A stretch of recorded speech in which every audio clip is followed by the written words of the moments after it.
السلام علیکم ورحمت الله وبرکاته. ډیرو محترمو دوستانو، په دې هیله چې له خپلو کورنیو سره به روغ جوړ او خوشحاله یاستئ.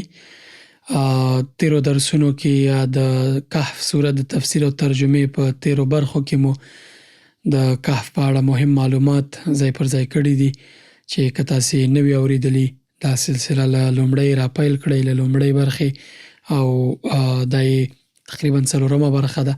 په تیرو حلقو کې موږ د کهف په اړه مهم معلومات ځای پر ځای کړي دي. په وروستۍ یا درېیمه حلقه کې چې له دې حلقې مخکې ده، هغې کې موږ د کهف تر نهم آیته پورې تفسیر او ترجمه کړې وه، او په هغې کې مو د کهف د ځوانانو کیسه درته بیان کړې ده.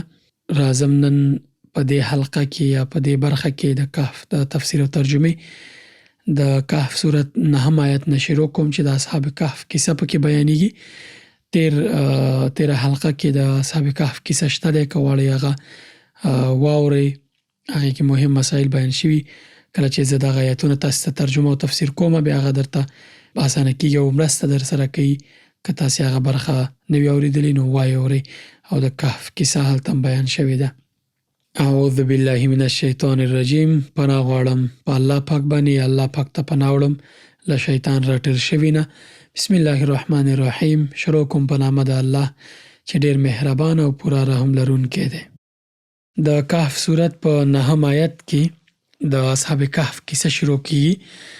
ام حسبت ان اصحاب الکهف والرقیم کانوا من آیاتنا عجبا. آیا ته انګیرې، یعنی ای پیغمبر صلی الله علیه وسلم، ته داسې ګڼې چې د څمڅې او لوحې خاوندان چې د کهف ځوانان دي زموږ له کومو ډېرو حیرانوونکو نښو څخه وو؟ یعنی اصل دا دی چې جهودانو قریشو ته مشوره ورکړه چې له محمد صلی الله علیه وسلم نه امتحان واخلئ او دا معلوم کړئ چې آیا دا رښتینی پیغمبر دی او که نه. دوی راغلل او پیغمبر صلی الله علیه وسلم نه څو پوښتنې وکړې. یو دا چې روح څه شی دی، دویم دا چې اصحاب الکهف قصه څنګه ده، دریم ذوالقرنین قصه څنګه وه. د اصحاب کهف او ذوالقرنین کیسه په همدې صورت کې او د روح کیسه بیا په بني اسرائیل صورت کې بیان شوې ده. اذ اوى الفتية الى الكهف فقالوا ربنا آتنا من لدنك رحمة وهيئ لنا من امرنا رشدا. اذ اوى الفتية الى الكهف، او کله چې څو تنه زلمیانو څمڅې یا غار ته پناه وروړه. فقالو، او ویې ویل، ربنا، ای پروردګاره زموږ، ای ربه زموږ، آتنا من لدنک رحمه، موږ په خپلې ځانګړي رحمت سره سرلوړي کړه. وهیئ لنا من امرنا رشدا، او زموږ چاره سمه کړه، زموږ کارساز شه، زموږ ستونزې حل کړه او زموږ چارې ته سنبال کړه. ځکه موږ انسانان په دې برخه کې ناتوانه شوي یو، یوازې تا باندې متوکل دی چې هیئ لنا من امرنا رشدا، زموږ چاره ته سمه کړه. الله پاک وایي فضربنا على آذانهم في الكهف سنین عددا. فضربنا على آذانهم، نو موږ هغوی په همغه څمڅه کې په غوږونو ټپول، یعنې په غوږونو مو ورته پرده راونغاړله. فی الکهف، په غار کې، سنین عددا، او د اوږدو کلونو دپاره موږ دوی په درانه خوب باندې ویده کړل. یعنې داسې یې پر غوږونو وټپول یا غوږونو باندې ورته پرده راښکله چې تر کلونو کلونو پورې په همغه غار کې ویده پراته وو او د یوې خوا او بلې خوا له احواله له سره نه خبرېدل او نه کومه خبره د دوی غوږو ته رسېده. ځکه کله چې انسان ویده وي او د انسان غوږونه کار کوي، نو د اواز په اورېدو باندې انسان له خوبه راویښېږي، مزاحمت ورته کېږي. نو ځکه الله پاک د دوی په غوږونو باندې پرده راونغاړله د دې لپاره چې دوی ارامه ویده شي. کله چې غوږ ارامه ویده شول، نو زړونه هم د دوی ارامه شول. ثم بعثناهم لنعلم ای الحزبین احصی لما لبثوا امدا. ثم بعثناهم، بیا موږ هغوی را پاڅول، لنعلم ای الحزبین احصی لما لبثوا امدا، تر څو وګورو د هغوی له دوو ډلو نه کومه یوه د خپلې استوګنې موده ښه شمېرلی شي. الله پاک دوی راویښ کړل. دوی چې کله راویښ شول، له یوه بل نه یې پوښتنه وکړه چې موږ څومره وخت کېږي دلته ویده یو. یو ویل چې کیدای شي یوه ورځ، بل ویل چې کیدای شي تر ورځې کمه د ورځې یوه برخه. نحن نقص عليك نبأهم بالحق انهم فتية آمنوا بربهم وزدناهم هدى. نحن نقص عليك نبأهم بالحق، موږ د هغو اصلي قصه ته اورو پیغمبر صلی الله علیه وسلم.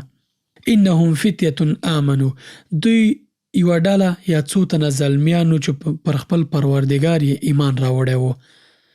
آمنو بربهم وزدناهم هدى، دوی پر خپل پروردګار باندې ایمان راوړی و او موږ هغوی ته په هدایت کې پرمختګ ور په برخه کړ، یعنی د ایمان لوړه درجه مو ور په برخه کړه. کله چې دوی ایمان راوړی و او په الله پاک باندې توکل وکړ، الله پاک د دوی ایمان نور هم پیاوړی کړ، د دوی زړونه یې مطمئن کړل، د دوی ایمان یې مضبوط او قوي کړ او لا پسې ډاډه شو. وربطنا على قلوبهم إذ قاموا فقالوا ربنا رب السماوات والأرض لن ندعو من دونه إلها لقد قلنا إذا شططا. وربطنا على قلوبهم، موږ د هغوی زړونه په هغه وخت کې محکم یا ټینګ کړل. اذ قاموا فقالوا، کله چې دوی ودرېدل د ظلم او جبر پر وړاندې، او د دوی کله چې دوی دې ته هڅول کېده چې عقیده پرېږدي او د پاچا بندګي وکړي، دغه خبره ومني. اذ قاموا فقالوا، کله چې دوی ودرېدل نو ویې ویل ربنا رب السماوات والارض، زموږ رب هغه دی چې د اسمانونو او د ځمکې رب دی. لن ندعو من دونه الها، او موږ به له هغه پرته نور کوم معبودان ونه بلو، یعنی عبادت به ونه کړو. لقد قلنا اذا شططا، که موږ دغسې وکړه یا دا کار مو وکړ او خپل رب مو بنده وټاکه یا بنده مو وباله، نو بیخي بابایزه خبره به مو کړې وي، یعنی داسې خبره به مو کړې وي چې حقیقت نه لري او بې بنسټه خبره ده، چټي خبره ده، هېڅ په درد نه خوري. دا خبره اصلي خبره د ایمان خبره ده. هؤلاء قوم اتخذوا من دونه آلهة لولا يأتون عليهم بسلطان بين فمن أظلم ممن افترى على الله كذبا. هؤلاء قوم اتخذوا من دونه آلهة، یعنی هغوی په خپلو منځونو کې سره وویل زموږ دغه قوم خو د کائناتو له رب نه پرته نور په خدای نیولي دي. دغه ځوانانو وویل دا زموږ قوم باندې څه شوي، دا زموږ قوم خو د الله پاک نه پرته نور خلک نور شیان په عبادت نیولي دي، نور د الله پاک سره شرک کړی دی. لولا یأتون علیهم بسلطان بین، دوی د هغو په معبودوالي باندې کوم څرګند دلیل ولې نه راوړي. یعنی کله چې دوی وایي چې غیر له الله پاک نه دوی د بل چا دپاره عبادت کوي یا په خدایي مني یا شرک کوي، ولې د دې دپاره دلیل نه راوړي؟ دوی خو کوم دلیل نه لري ښکاره، لکه څومره دلایل چې د الله پاک بندګۍ کې دي چې انسان یې ثابتولی شي. فمن اظلم ممن افترى على الله كذبا، له هغه چا نه غټ ظالم بل څوک کیدی شي چې پر الله پاک باندې دروغ وتړي، یعنی شرک وکړي. نشته تر دې بل غټ ظلم چې یو انسان دی الله پاک سره شریک وبلي. په داسې حال کې انسان چې خپل بدن ته وګوري، همدغه کافي ده چې دا ثابته کړي چې الله پاک شته او د رب دی. نو ولې دوی دلیل نه راوړي او د دې نه بل ظالم څوک شته چې د الله پاک په شان کې دروغ وتړي. وَإِذِ اعْتَزَلْتُمُوهُمْ وَمَا يَعْبُدُونَ إِلَّا اللَّهَ فَأْوُوا إِلَى الْكَهْفِ يَنشُرْ لَكُمْ رَبُّكُمْ مِنْ رَحْمَتِهِ وَيُهَيِّئْ لَكُمْ مِنْ أَمْرِكُمْ مِرْفَقًا. وَإِذِ اعْتَزَلْتُمُوهُمْ وَمَا يَعْبُدُونَ إِلَّا اللَّهَ، د کهف ځوانانو خپلو کې سره وویل، کله چې دغه خبرې وکړې مخکې بیا یې سره وویل، کله چې اوس تاسې له هغو مشرکانو او د هغوی له غیر الله معبودانو یعنی دین څخه خپلې اړیکې پرې کړې، فأووا إلى الكهف ينشر لكم ربكم من رحمته، نو ځئ فلانۍ څمڅې ته پناه یوسئ، راځئ چې فلانۍ څمڅې ته لاړ شو، ستاسې رب به پر تاسې د خپل رحمت لمن پراخه کړي. ډاډه او مطمئن او د قوي ایمان خاوندانو نو وایي چې کله تاسو شرک پرېښودو، راځئ چې ورشو نو څمڅې ته پناه یوسو چې د چا له ظلم نه پناه یوسو هلته، او د پاچا او د خلکو له ظلم نه هلته خوندي او پټ شو. وهیئ لکم من امرکم مرفقا، کله چې تاسو داسې وکړل، الله پاک به په تاسې باندې خپل رحمت لمن پراخه کړي او ستاسې لپاره به لاره جوړه کړي، کارساز به مو شي. کله چې دوی کهف ته لاړل، الله پاک څه وایي د دوی په اړه؟ وترى الشمس إذا طلعت تزاور عن كهفهم ذات اليمين وإذا غربت تقرضهم ذات الشمال وهم في فجوة منه ذلك من آيات الله من يهد الله فهو المهتد ومن يضلل فلن تجد له وليا مرشدا. وترى الشمس إذا طلعت تزاور عن كهفهم ذات اليمين وإذا غربت تقرضهم ذات الشمال وهم في فجوة منه. که تاسې هغوی په څمڅه کې لیدلی وای نو داسې به درته ښکاره شوي وه چې لمر چې کله راخیږي نو د هغوی څمڅه پرېږدي ښي لوري ته تاویږي او کله چې پریوځي نو له هغو نه کیڼ لوري ته یا چپ لوري ته اوړي پریوځي او هغوی په څمڅه کې دننه په پراخ ځای کې پراته دي. یعنې کله چې دوی الله پاک ویده کړل کله به لمر له یوې ډډې راتو کله به یې له بلې ډډې نه او دوی به الله پاک په یوه ډډه او بله ډډه ورته اړول. لمر به راتو او الله پاک به دوی ډډه په ډډه ورته اړول د دې دپاره چې دا ځمکه د دوی بدن خسا نه کړي، ځکه انسان چې په یوه ځای کې یوه حالت کې پروت وي ځمکه هغه خرابوي بدن یې، خو الله پاک د دوی بدنونه تازه ساتل ځکه بیرته را ژوندي کول. ذلک من آیات الله، دا د الله پاک له نښانو څخه یوه نښه ده. من یهدي الله فهو المهتد، چاته چې الله پاک سمه لاره وښیي همغه سمه لاره موندونکی دی. ومن یضلل فلن تجد له ولیا مرشدا، او څوک چې الله پاک یې بې لارې کړي د هغه لپاره به ته کوم لارښود سرپرست ونه شي موندلی. یعنې الله پاک چې چاته هدایت وکړي هغوی ته دغسې هدایت کوي لکه کهف ځوانان، او چاته چې الله پاک هدایت نه کوي د هغوی مخه بیا څوک نشي نیولی او هغوی سرپرست هېڅوک لاره ورته نشي موندلی، کږه لارې نه نشي راسمولی. یعنې الله پاک په خپل کامل قدرت سره دوی ته د داسې ځای لارښوونه وکړه چې هلته په امن او مطمئن شول او په ارامۍ او هوسایۍ سره یې پرېوتل. نه د ځای د تنګوالي څخه دوی زړونه خفه وو او نه لمر دوی ته څه ربړ او تکلیف رساوه. د دغه غار منځ هرت او هواداره و، لکه څنګه چې ابن کثیر رحمت الله علیه لیکلی دي د دې له امله چې د دغه غار مخ د شمال په لوري و نو داسې موقعیت یې درلود چې د ضرورت په اندازه به لمر ورته رسېده او د هغه له تودوخې څخه به نه په تکلیفېدل، نه به ډېر لمر و نه به کم، بلکې د دوی جسد د ساتلو دپاره به لمر ورته راته. وتحسبهم أيقاظا وهم رقود ونقلبهم ذات اليمين وذات الشمال وكلبهم باسط ذراعيه بالوصيد لو اطلعت عليهم لوليت منهم فرارا ولملئت منهم رعبا. وتحسبهم أيقاظا وهم رقود، تا به د هغو په لیدلو انګېرلی وای پیغمبر صلی الله علیه وسلم چې هغوی ګنې ویښ دي، داسې فکر به دې کاوه چې هغوی ویښ دي په داسې حال کې چې هغوی ویده پراته وو. ونقلبهم ذات اليمين وذات الشمال، او موږ هغوی په ښي او چپ اړخ باندې اړول را اړول. وکلبهم باسط ذراعيه بالوصید، او له هغوی سره چې کوم سپی و د سمڅې په خوله کې څنګلې غوړولې وې او ناست په پیره باندې. لو اطلعت عليهم لوليت منهم فرارا ولملئت منهم رعبا، که تا چېرته په یوه پټ غوندې نظر هغوی لیدلی وای نو په شا به ورڅخه په تېښته ګرځېدلی وای او پر تا به د هغو له لیدلې نه هیبت ناست وای. روایتونو کې راځي چې د دوی سترګې به د خوب په وخت کې خلاصې وي او د دومره اوږده خوب هیڅ یو اثر د دوی په بدن نه ښکارېده. هر چا چې به دوی ته کتل نو ګمان به یې کاوه چې دوی ویښ دي او الله تعالی دغه ویدو زلمیانو ته داسې شان او هیبت او جلال ور وباښه او د دوی د دغه هستوګنې ځای ته یې دومره دهشت او عظمت ورکړ چې هیڅ چا به ورته نشو کتلی او نه به ورته څوک نږدې کېدلی شول. څو خلک د هغه ځای څخه د تماشې ځای جوړ نه کړي او دوی نارامه نه کړي. له دوی سره سپی هم ملګری و چې له دروازې د باندې به یې د دوی لپاره پیره کوله. ابن کثیر تفسیر کې راځي چې په یوه او بل اړخ د دوی د اړولو حکمت ځینې علماو دا بولي چې که داسې نه وای شوي ښایي ځمکې د دوی جسدونه خاورې کړي وو. وكذلك بعثناهم ليتساءلوا بينهم قال قائل منهم كم لبثتم قالوا لبثنا يوما أو بعض يوم. وكذلك بعثناهم ليتساءلوا بينهم قال قائل منهم كم لبثتم قالوا لبثنا يوما أو بعض يوم قالوا ربكم أعلم بما لبثتم فبعثوا أحدكم بورقكم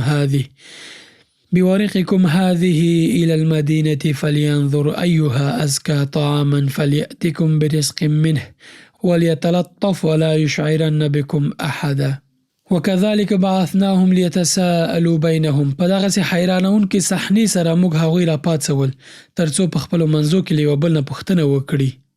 قال قائل منهم کم لبثتم. له هغوی نه یوه تن پوښتنه وکړه څومره ځنډ په دې حال کې پاتې شوي یئ؟ یعنې څومره وخت کیږي چې داسې سره پراته یا ویده یو؟ قالوا لبثنا یوما او بعض یوم. نورو ځواب ورکړ ښایي پوره یوه ورځ یا له هغې نه لږه څه کم به پراته وو. قالوا ربكم اعلم بما لبثتم. بیا هغه وویل ستاسې رب ښه پوهیږي چې زموږ او ستاسې څومره وخت په دغه غار کې یا په دغه حالت کې تیر شوی دی. فبعثوا احدكم بورقكم هذه الى المدينة فلينظر ايها ازكى طعاما فليأتكم برزق منه. اوس نو له خپلو نه یو تن ته د سپینو زرو دغه سکه ورکړئ او ښار ته یې ولېږئ، یعنې پیسې ورکړئ او ښار ته یې ولېږئ او هغه دې وګوري چې تر ټولو ښه پاک خواړه چیرته موندل کیږي او له هغه ځایه دې یو څه د خوراک لپاره دلته راوړي. ولیتلطف ولا یشعرن بکم احدا. او باید چې لږ په هوښیارۍ او نرمۍ سره کار وکړي، داسې نه وي چې هغه څوک ستاسې له دلته ستوګنې نه خبر شي، ځکه که دغه کس په حکمت باندې کار ونه کړي او په هوښیارۍ باندې ورنشي او داسې خواړه رانه وړي نو کیدای شي خلک پې پوه شي او د دوی له احوال نه خبر شي. ابن کثیر تفسیر لیکي دوی در هغې وروسته چې ویښ شول یوه تن له خپلو ملګرو پوښتنه وکړه چې څومره وخت به شوی وي چې داسې سره پراته یو؟ هغه وویل شاید یوه ورځ یا تر هغې کمه. ځواب ځکه دا و چې دوی سهار وختي کهف ته ننوتي وو او کله چې راپاڅېدل ورځ وروستۍ وه، خو له شک نه یې په دې ځان خلاص کړ چې الله پاک ښه پوهیږي چې موږ څومره وخت دلته پاتې شوي یو. دوی له ځان سره سپینو زرو پیسې درلودې، نو یې مشوره دا وه چې که یو کس ښار ته واستوي چې له هغه ځایه پاک خواړه راوړي، ځکه وږي وو او دې ته پام وکړي چې دغه سړی دې په ډېرې هوښیارۍ سره خپل کار اجرا کړي او بیرته راشي او خلکو سره دې په داسې نرمي او تدبیر چلند وکړي چې هیڅ یو ښاري ته زموږ پته او نښه څرګنده نه شي، که نه لوی زیان به وي، خلک به خبر شي. انهم ان يظهروا عليكم يرجموكم او يعيدوكم في ملتهم ولن تفلحوا اذا ابدا. انهم ان يظهروا عليكم يرجموكم او يعيدوكم في ملتهم. یعنی که دغه کس ښار ته ځي، که د هغو لاس پر تاسې بر شي او یا ومومي په دغه غار کې، نو سنګسار به مو کړي یا به مو بیرته په زور خپل دین ته راولي یا ور وګرځوي یا واړوي. ولن تفلحوا اذا ابدا. او که داسې وشول نو تاسې به هیڅکله بری ونه شئ موندلی، یعنې دغه بری چې اوس الله پاک تاسې ته درکړی او که څوک د باندې خبر شو دا بریا به مو ختمه شي. وكذلك أعثرنا عليهم ليعلموا أن وعد الله حق وأن الساعة لا ريب فيها إذ يتنازعون بينهم أمرهم فقالوا ابنوا عليهم بنيانا ربهم أعلم بهم قال الذين غلبوا على أمرهم لنتخذن عليهم مسجدا. وكذلك أعثرنا عليهم. په دې ډول موږ ښاریان د هغو له حاله خبر کړل، لیعلموا ان وعد الله حق وان الساعة لا ریب فیها، تر څو چې خلک وپوهیږي چې د الله وعده رښتونې ده او دا چې د قیامت ساعت به بې له شک او شبهې نه راشي. خو لږ شان پاملرنه وکړئ چې کله د غور کولو اصلي خبره دا وه. اذ یتنازعون بینهم امرهم. په هغه وخت کې هغو په خپلو منځو کې په دې خبره باندې شخړه کوله چې له دغې اصحاب کهف سره څه وکړی شي. فقالوا ابنوا علیهم بنیانا. کله چې اصحاب کهف وموندل شول، الله پاک دوی بیا په اصلي خوب یا په مرګ باندې ویده کړل. کله چې دوی وموندل شول او د دوی جسدونه وموندل شول، خلکو په خپلو کې سره جنجال جوړ کړ. ځینو ویل چې دوی باندې به جومات جوړ کړو، ځینو ویل چې نه دوی به یو بل چېرته ښخ کړو.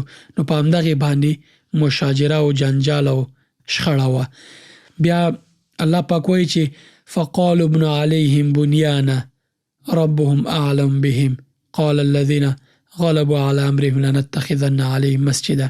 فقالوا ابنوا عليهم بنیانا.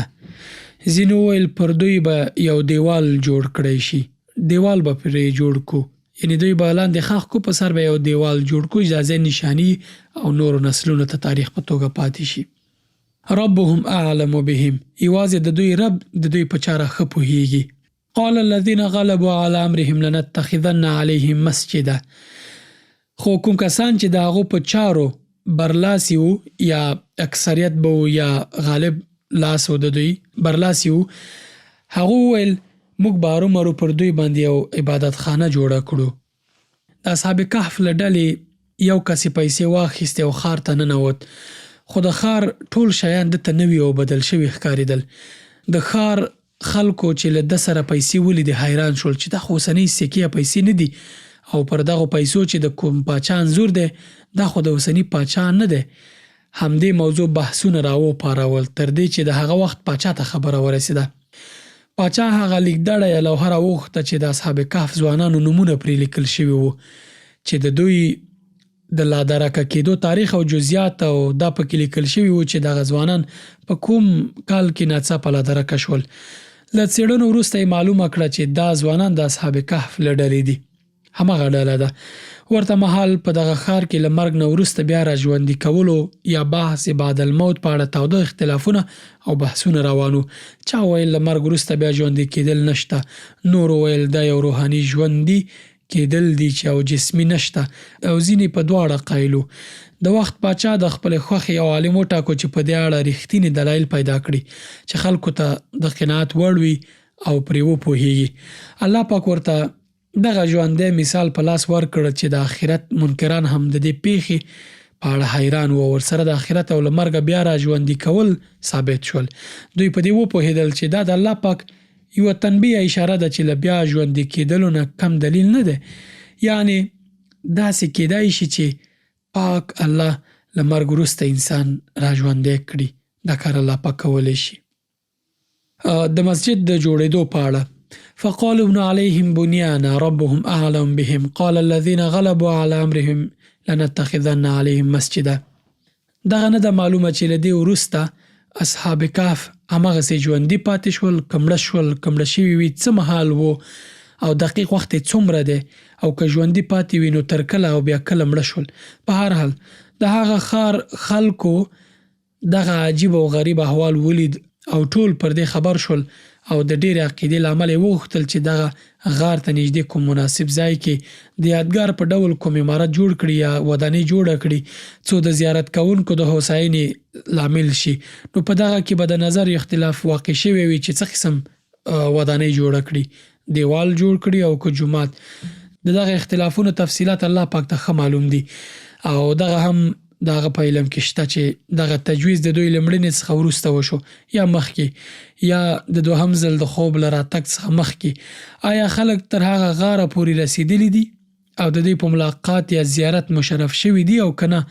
بیا هم هغو مخور او مقتدر خلکو چې د اصحاب کهف په اسلامي دین وو داسې سره راټول شول او په دغه توافق سره ورسېدل چې غار ته نږدې یو عبادت ځای جوړ کړي چې د اصحاب کهف په باب یې له دې چې پاخه موحدان او متقیان وو په یقیني ډول نشي ویل کېدای چې د کوم نبي په دین او شریعت وي، مګر هغه کسان چې په دوی معتقدان شوي او عمارت یې ورباندې جوړ کړی وو نصرانیان وو.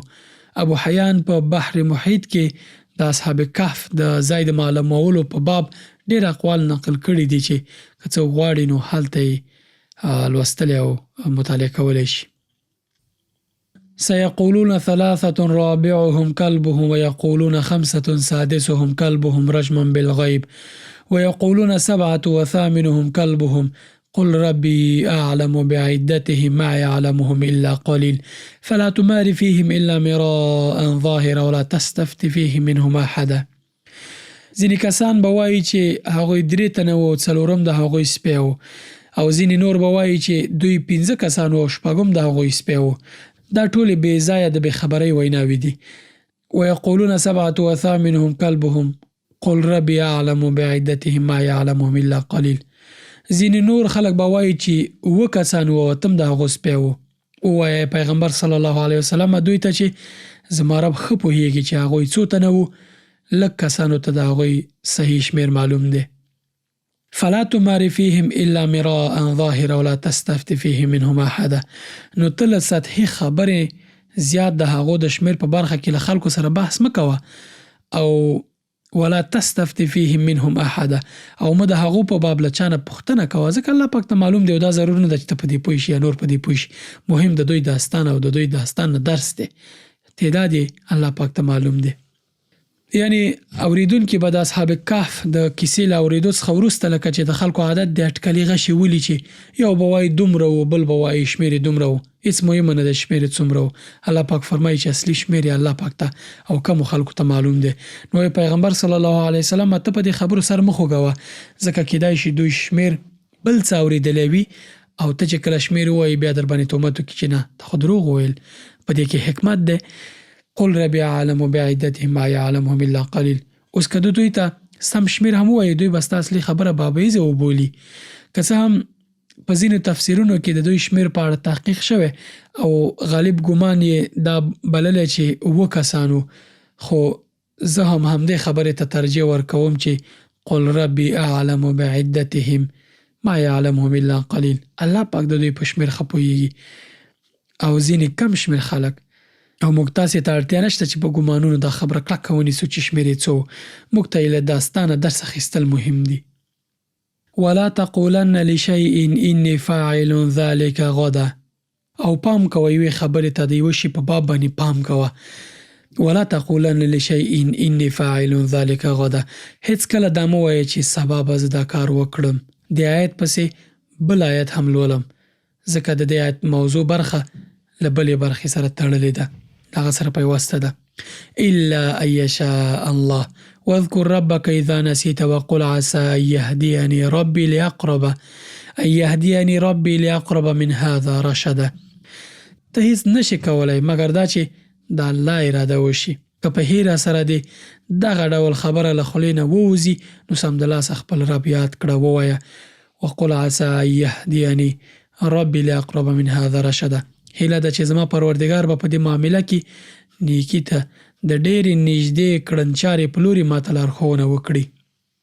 یعنی کله چې کومه خبره کوي ای پیغمبر صلی الله علیه وسلم او ای مسلمانانو چې زه سبا فلانې کار کوم، نو دا مو وایي مګر دا چې تاسې ورسره وایي چې انشاءالله. یعنی کله چې یوه خبره کوئ چې زه سبا یا بل وخت دا کار کوم انشاءالله ورسره حتما وایي.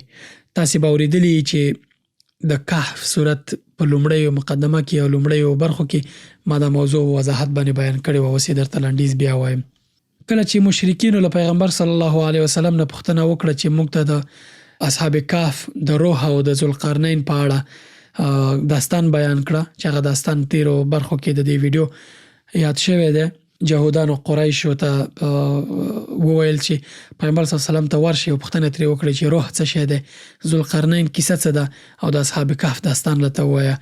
نو پیغمبر صلی الله علیه وسلم چې کله دا پوښتنې واورېدې ورته ویل چې زه به سبا تاسو ته جواب درکړم. پیغمبر صلی الله علیه وسلم نه دا هیر شوي و چې انشاءالله پکې ووایي. څو ورځې وحی بنده شوه. پیغمبر صلی الله علیه وسلم ډېر خفه و چې کله وحی بیرته ستنه شوله 15 ورځې وروسته کله چې جبرائیل امین علیه السلام راغی او پیغمبر صلی الله علیه وسلم ته وحی راوړله، همدا یې ورته وویل چې ولا تقولن لشیء انی فاعل ذلک غدا. ته مه وایه دا پیغمبره چې زه فلانې کار سبا کومه مګر دا چې الا ان یشاء الله، مګر چې الله پاک یې وغواړي. یعنی انشاءالله پکې وایه ځکه دا ستا کار نه دی. په دې کې یو حکمت دا دی چې الله پاک دغه کفارو ته ښودل چې پیغمبر صلی الله علیه وسلم دا پوښتنې تاسو ته نه ځوابوي بلکې د الله له لورې ورته وحی کېږي. ځکه که لنډ په لنډه پیغمبر صلی الله علیه وسلم دا ځواب ورکړی وی نو ټول به ویل تا خو ته ځان نه معلومات ورکړل، ته په خپله دا دې مطالعه کړي یا دا دې پیدا کړي یا تاریخ کې چیرته پیدا کړي، بلکې نه الله پاک ټولو ته درس ورکوي، خپله پیغمبر صلی الله علیه وسلم ته، هغه مشرکینو ته، ټولو ته چې نه دا د پیغمبر صلی الله علیه وسلم د واک کار نه دی، دا د الله پاک د وحی په بنسټ باندې د معلومات راغلي. بیا یې ورته ټول جزئیات ورکړل، د کهف کیسه یې ورته بیان کړله، ذوالقرنین او د روح خبره یې ورته په بني اسرائیل صورت کې کړې ده. ولبثوا فی کهفهم 300 سنین وازدادوا 9. او هغوی په خپله ځمڅه کې 300 کاله پاتې شول. قرآن کریم کې دا خبره داسې راغلې په دې اول آیت کې چې کله انسان لولي لکه دا چې قرآن وایي چې دوی 300 کاله په دغه ځمڅه کې پاتې شول. په داسې حال کې چې دا خبره قرآن کریم تفسیر کې علما وایي چې ځینو خلکو د دې مودې په حسابولو کې وایي چې 300 کاله د دوی موده او 300 کاله دوی په کهف کې پاتې شول او 9 کاله ځینې نور بیا ورزیاتوي، خو په داسې حال کې چې الله پاک په دې حساب باندې ښه پوهېږي. قتاده رضی الله عنه وایي چې دا د اهل کتابو قول دی چې وایي د کهف خاوندان 300 یا 309 کاله په څمڅه کې ویده کړای شوي وو خو الله پاک یې راتلونکي آیت کې ځواب وایي قل الله اعلم بما لبثوا له غیب السماوات والارض ابصر به واسمع ما لهم من دونه من ولی ولا یشرک فی حکمه احدا. دوی ته وایه پیغمبر صلی الله علیه وسلم الله پاک د هغو د هستوګنې او په هغه کهف کې د وخت څومره وخت پاتې و د دې په موده باندې ډېر ښه پوهیږي. د اسمانونو او ځمکې ټول پټ حالات همغه الله پاک ته معلوم دي. ابصر به واسمع هغه څومره ښه لیدونکی او ښه اورېدونکی دی. ما لهم من دونه من ولی ولا یشرک فی حکمه احدا. د ځمکې او اسمان د مخلوقاتو هیڅ خبر اخیستونکی له هغه پرته بل نشته او هغه په خپل حکومت کې څوک نه شریکوي. واتل ما اوحی الیک من کتاب ربک لا مبدل لکلماته ولن تجد من دونه ملتحدا. ای محمد صلی الله علیه وسلم واتل ما اوحی الیک من کتاب ربک ستا د پروردګار له کتاب نه چې څه تاته وحی کړی شوي دي هغه چې څنګه دي همغسې یې واوروه. لا مبدل لکلماته ولن تجد من دونه ملتحدا. هیڅ چاته د هغه اوامرو بدلولو حق نشته او که ته د یو چا لپاره په هغې کې رد و بدل وکړې نو له هغه پرته به د تېښتې لپاره هیڅ د پناه ځای ونه مومي. یعنې له الله پاک نه به د تېښتې لپاره هیڅ ځای ونه مومي. یعنې په هغه جزئیاتو کې چې الله پاک نه دي درکړي تا ته له ځانه څه مه وایه او نه له نورو خلکو پوښتنې کوه. ستا مسؤلیت همدا دی چې څه چې درته الله پاک وایي همغه خلکو ته اوروه. واصبر نفسك مع الذين يدعون ربهم بالغداة والعشي يريدون وجهه ولا تعد عيناك عنهم تريد زينة الحياة الدنيا ولا تطع من اغفلنا قلبه عن ذكرنا واتبع هواه وكان أمره فرطا. واصبر نفسك مع الذين يدعون ربهم بالغداة والعشي يريدون وجهه او خپل زړه د هغو خلکو په ملګرتیا ډاډه کړه چې د خپل روزونکي پالونکي واکوال د خوښې غوښتونکي سبا او ماښام هغه ته بلنه ورکوي یعنې د هغو عبادت کوي. ولا تعد عیناک عنهم او له هغو نه هېڅکله سترګې مه اړوه. تريد زینة الحیاة الدنیا ولا تطع من اغفلنا قلبه عن ذکرنا واتبع هواه وکان امره فرطا. آیا ته د دنیا ښکلا خوښوې؟ د یوه داسې چا اطاعت مه کوه چې د هغه زړه موږ له خپل یاد نه غافله کړی دی او هغه د خپل نفس پیروي غوره کړې ده او د هغه کړنلاره په افراط او تفرید باندې ولاړه ده. وقل الحق من ربكم فمن شاء فليؤمن ومن شاء فليكفر إنا أعتدنا للظالمين نارا أحاط بهم سرادقها وإن يستغيثوا يغاثوا بماء كالمهل يشوي الوجوه بئس الشراب وساءت مرتفقا. وقل الحق من ربكم په ډاګه ووایه چې دغه حق دی ستاسې د رب له لوري نه. فمن شاء فليؤمن ومن شاء فليكفر. اوس که د چا زړه غواړي ودې مني او که د چا زړه غواړي منکر دي شي انکار دې وکړي کافر دي شي. که داسې وکړي انا اعتدنا للظالمین نارا احاط بهم سرادقها. موږ د انکار کوونکو او ظالمانو لپاره داسې یو اور تیار کړی دی چې هغوی به ایثار کړي. وإن يستغيثوا يغاثوا بماء كالمهل يشوي الوجوه. او که هغوی هلته اوبه وغواړي نو په داسې اوبو سره به د هغوی غوښتنه وپالل شي چې د تیلو د زخا غوندې به وي او د هغوی مخونه به ورید کړي. بئس الشراب وساءت مرتفقا. ډېر ناکاره څښاک او ډېره ناوړه استوګنځی دی.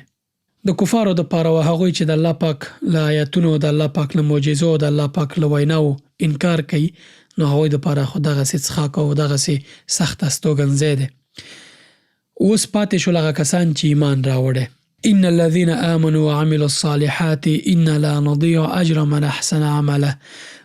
ان الذين آمنوا پاتې شول هغه کسان چې ایمان راوړی وی مني د الله پاک خبرې وعملوا الصالحات او نیک عملونه وکړي ښه عملونه وکړي.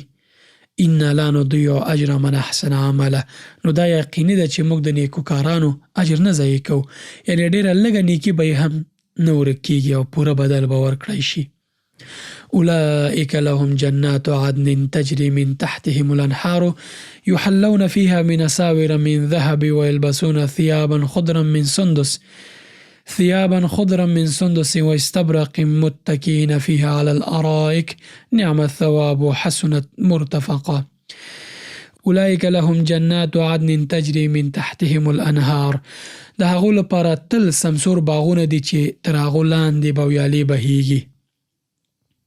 یحلون فیها من اساور من ذهب ویلبسون ثیابا خضرا من سندس. هلته به هغوی د سرو زرو په بنګړیو سینګار کړی شي، د نریو ورېښمو اطلسو او مخملو شنې جامې به واغوندي. متکئین فیها علی الارائک، او هسکو بالښتونو ته به تکیه وهلي کینی. نعم الثواب وحسنت مرتفقا. ډیر ښه اجر او د ډیر لوړې درجې هستوګن ځای دی.